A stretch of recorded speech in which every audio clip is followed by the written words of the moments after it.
एक आदमी बर्फ बनाने वाली कंपनी में काम करता था। एक दिन कारखाना बंद होने से पहले वह अकेला फ्रिज करने वाले कमरे का चक्कर लगाने गया।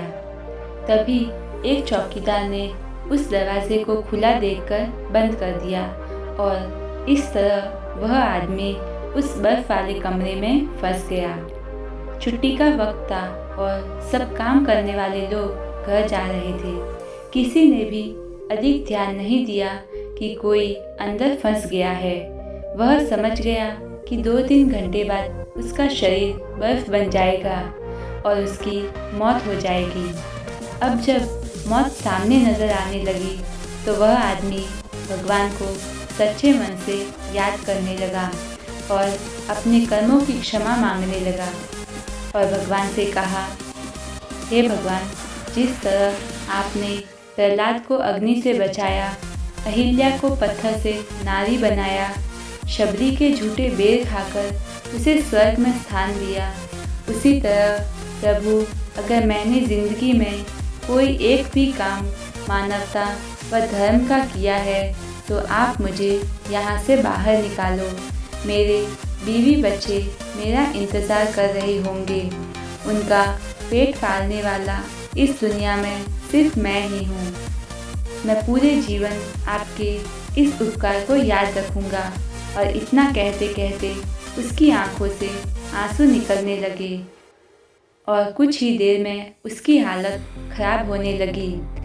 अभी 1 घंटा ही गुजरा था कि अचानक फ्रीज़र रूम में खटखट की आवाज़ हुई। चौकीदार उस आदमी को ढूंढते हुए भागता हुआ आया और उस आदमी को उठाकर बाहर निकाला और गर्म हीटर के पास ले गया। उसकी हालत कुछ देर बाद ठीक हुई तो उसने चौकीदार से पूछा कि आप अंदर कैसे आए। चौकीदार बोला कि साहब, मैं 20 साल से यहाँ काम कर रहा हूँ। इस कारखाने में काम करते हुए हर रोज़ सैकड़ों मजदूर और ऑफिसर कारखाने में आते जाते हैं, लेकिन मैं देखता हूँ आप उन कुछ लोगों में से हो जो जब भी कारखाने में आते हो तो मुझसे हंसकर राम राम करते हो और हालचाल पूछते हो।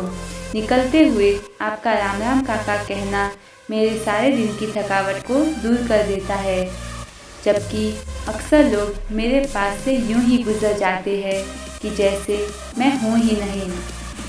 आज हर दिनों की तरह मैं आपके राम राम काका सुनने का इंतज़ार करता रहा। जब ज़्यादा देर हो गई तो मैं आपको तलाश करने चल पड़ा कि कहीं आप किसी मुश्किल में ना फंसे हो। यह सुनकर वह आदमी हैरान रह गया कि किसी को हंसकर राम राम कहने जैसे छोटे काम की वजह से आज उसकी जान बच गई। दोस्तों, सबकी अपनी ज़िंदगी है। यहाँ कोई किसी का नहीं खाता है। जो दो के औरों को वही वापस लौट कर आता है।